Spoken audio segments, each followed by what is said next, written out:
हिमाचल के मंडी में हुए दर्दनाक हादसे की, जिस हादसे को लेकर हिमाचल से लेकर हैदराबाद तक हाहाकार मचा है, उसकी तस्वीरें सामने आई हैं। तस्वीरें देखकर किसी के भी रोंगटे खड़े हो सकते हैं। देश के भावी 24 इंजीनियरों ने कैसे अपनी जान बचाने के लिए ब्यास नदी के सैलाब से लड़ा होगा, इसका अंदाजा इन तस्वीरों को देखकर लगाया जा सकता है।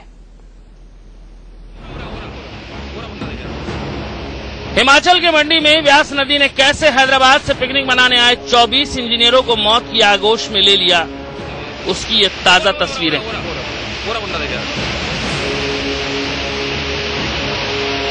हादसे के बाद पहली बार ये तस्वीरें सामने आई हैं। तस्वीरें देखकर इस हादसे के खौफनाक होने का अंदाजा लगाया जा सकता है।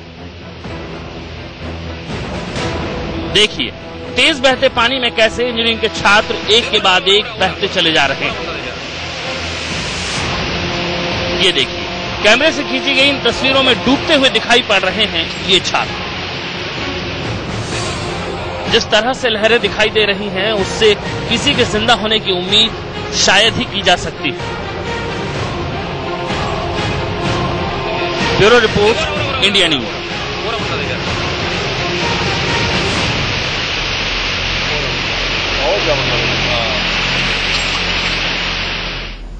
और हैदराबाद से पिकनिक मनाने के लिए आए इंजीनियरिंग के छात्रों की चीख पुकारों से मंडी का जर्रा जर्रा सहम गया।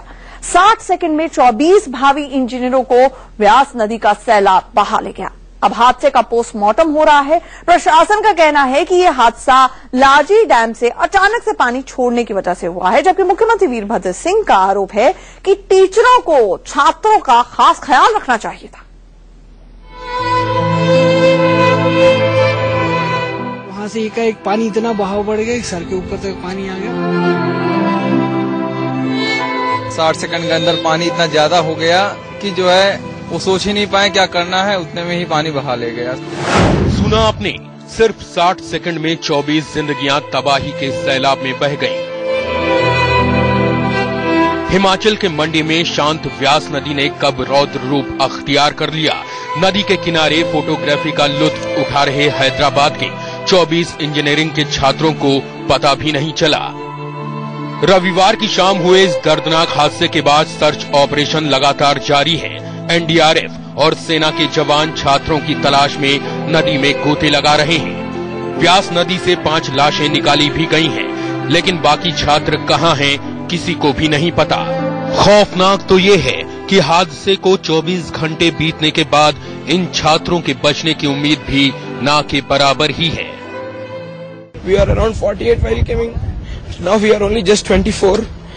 So how can we answer to those parents? कोई साइन बोर्ड नहीं था वहाँ पे। जब नीचे उतर रहे थे, कोई भी साइन बोर्ड नहीं था। उतरे सभी, दोनों गाड़ियों में से उतर के नीचे गए, फिर वहाँ पे अपना खेल रहे थे, अपना फोटो भी कर रहे थे। फिर उसके बाद ऊपर से एकाएक जो डैम नदी है ऊपर जो है, वो एकाएक पानी पूरा छोड़े ऊपर। हाँ, और फिर उसके बाद हम लोग बुला रहे हैं सभी बच्चे को, वो सभी हिंदी नहीं जान पा रहे थे, वो सभी बुला रहे थे, नहीं आ पाए वापस। और वहाँ से एक पानी इतना बहाव बढ़ गया कि सर के ऊपर तक पानी आ गया। अचानक हुए हादसे के बाद पीड़ित परिवारों पर दुखों का पहाड़ टूट पड़ा है। हिमाचल के मुख्यमंत्री वीरभद्र सिंह से 2 शब्द मरहम की उम्मीद है, लेकिन मुख्यमंत्री ने अपने बयान से जख्मों पर नमक छिड़कने का काम किया। सुनिए ये शर्मनाक बयान भी। पहली बार है ये हुआ है, और चाहे जो बस के सवारी स्टूडेंट्स थे, उनके साथ जो टीचर्स थे, उनको भी नेसेसरी प्रिकॉशन जो है वो बरतना चाहिए था। मुख्यमंत्री आरोप लगा रहे हैं कि पिकनिक मनाने आए छात्रों के साथ जो टीचर थे, उन्हें खास ध्यान रखना चाहिए था, लेकिन सच्चाई ये है कि लारजी डैम से अचानक पानी छोड़ा गया, जिसकी तस्दीक खुद मंडी के एडीएम पंकज राय पहले ही कर चुके हैं। हाइड्रो इलेक्ट्रिक प्रोजेक्ट है, जिसमें जो यहाँ पे साइट इंजीनियर थे, उनके अनुसार कि पानी इनका जनरेशन बंद हो गया, उसकी वजह से इनको पानी छोड़ना पड़ा। बट जो लोकल यहाँ पे मेरे लोकल लोगों से बात हुई, वो बता रहे हैं कि जैसे पानी बढ़ा था, उन्होंने शोर मचाया। जितनी देर में बच्चे बाहर निकल पाते, उतनी देर में वो वॉश आउट हो गए। तो अब बड़ा सवाल तो यही है कि डैम से पानी छोड़ने का अचानक फैसला क्यों लिया गया। और अगर किसी जरूरी हालात में फैसला लिया भी गया तो लोगों को अलर्ट क्यों नहीं किया गया? ये वार्निंग सिस्टम जो चालू था, लेकिन लोकल लोगों ने हूटर नहीं बजाया गया। वहाँ पर यही कह रहे हैं कि हूटर बजा था, मगर वहाँ पर सुनाई दिया या नहीं, यह बात है। वीरभद्र का दावा है कि अलार्म बजा था, तो फिर बड़ा सवाल ये भी है कि वीरभद्र ने पानी को बिना चेतावनी छोड़े जाने की जांच कराने के आदेश क्यों दिए? मानव संसाधन विकास मंत्री स्मृति ईरानी ने भी सुबह घटना स्थल का दौरा किया। हिमाचल सरकार से बात करने के अलावा हैदराबाद के उस इंस्टीट्यूट के प्रिंसिपल से भी बात की जहां के स्टूडेंट इस हादसे का शिकार बने हैं। केंद्र सरकार ने पीड़ित परिवारों को हर संभव मदद का भरोसा भी दिया है। इन्वेस्टिगेशन की रिपोर्ट आने के बाद ही मैं इस पूरी घटना पर अपनी टिप्पणी दे पाऊंगी, लेकिन अभी हमारी चिंता ये है कि जो हमारे सर्वाइवर्स हैं उन्हें जल्द से जल्द उन्हें उनके घर तक, उनके होम स्टेट तक हम भेजने में अपनी ओर से जितनी सहायता दे सकें वो सहायता देने की हम तैयारी कर रहे हैं। फिलहाल इस मामले में लारजी परियोजना के 2 इंजीनियर और 1 फिटर को बर्खास्त कर दिया गया है। लापरवाही का मामला दर्ज कर लिया गया है, लेकिन सवाल वही का वही है। मंडी में हैदराबाद के इन छात्रों की मौत का जिम्मेदार कौन है? किसकी लापरवाही से नदी के आगोश में बुझ गए 24 परिवारों के उम्मीदों के चिराग? विपिन परमार, मंडी, इंडिया न्यूज। और मेरे पीछे जो तस्वीरें आप देख रहे हैं वो दिल दहला देने वाली तस्वीरें हैं। हमारे साथ हमारे सहयोगी विपिन परमार जुड़ रहे हैं जो इस वक्त भी मंडी में मौजूद हैं। विपिन, रेस्क्यू ऑपरेशन इस वक्त चल रहा है या पहाड़ों में अंधेरा हो गया है तो रेस्क्यू ऑपरेशन को थाम दिया गया है?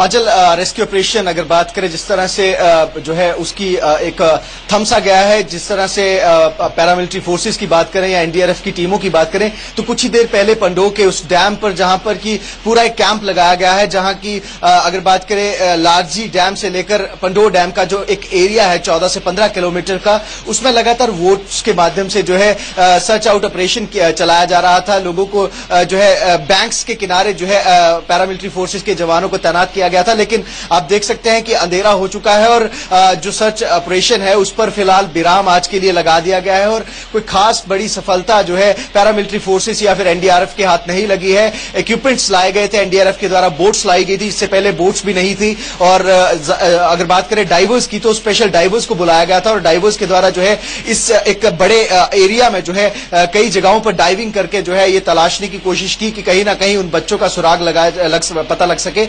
लेकिन फिलहाल आज के दिन की बात करें तो जो अगर बात करें जिस तरह से किया गया था एनडीआरएफ के द्वारा, उस पर आज के लिए विराम लग चुका है। और ये भी जानना चाहेंगे विपिन, जिस तरह से तस्वीरें हैं वो इतना भयावह रूप, विकराल रूप ले लिया था पानी ने उस वक्त की, ऐसे हालात में आपको लगता है, सूत्र बता रहे हैं आपके, हालांकि कोशिशें जारी रहनी चाहिए लेकिन इसके बावजूद उम्मीद की डोर कहीं ना कहीं टूटते हुए नजर आ रही है? देखिए, लगातार अगर बात करें इस पूरे हादसे की तो जिस तरह से व्यास का फ्लो रहता है लारजी डैम से लेकर पंडोह डैम तक की, अगर उस रन की बात करें 14 किलोमीटर की, प्रशासन के द्वारा कह दिया जाता है, मुख्यमंत्री के द्वारा यह कह दिया जाता है कि हूटर बजाए गए थे। लेकिन आजकल मैं आपको बता दूं इस समय ब्यास मेरे पीछे बह रही है और इतना शोर इस नदी का है कि मैं अच्छे से नहीं सुन पा रहा हूं। और जाहिर सी बात है कि उस समय जब आपके ऊपर गैलन्स अगर एक फ्लो में पानी आता है और उस समय आप किसी की अगर आपकी आवाज भी आती है कि आप वहां से हट जाइए तो आप नहीं सुन पाएंगे और उम्मीदें बिल्कुल खत्म हो चुकी है। जिस तरह से एनडीआरएफ टीमों की बात करें या फिर पैरामिलिट्री फोर्सेस की बात करें, जिस फ्लो में वो पानी आया, जिस वेग में वो पानी आया, वो पूरी तरह से तहस नहस कर देने वाला था। कहीं ना कहीं वो सैलाब की तरह था और वो नन्ही जाने जो कि इस ट्रिप को मेमोरेबल बनाने के लिए यहां पर आई थी और कुछ मूवमेंट्स क्लिक करने के लिए उस नदी के किनारे पहुंची थी, उनके लिए यह आखिरी टूर के तौर पर साबित हो रहा है। विपिन, हमारे साथ जुड़ने के लिए, इस अपडेट के लिए शुक्रिया। लेकिन बड़ा सवाल ये अब भी बरकरार है कि हमने सबक क्या सीखा या कभी भी हम सबक सीख पाएंगे।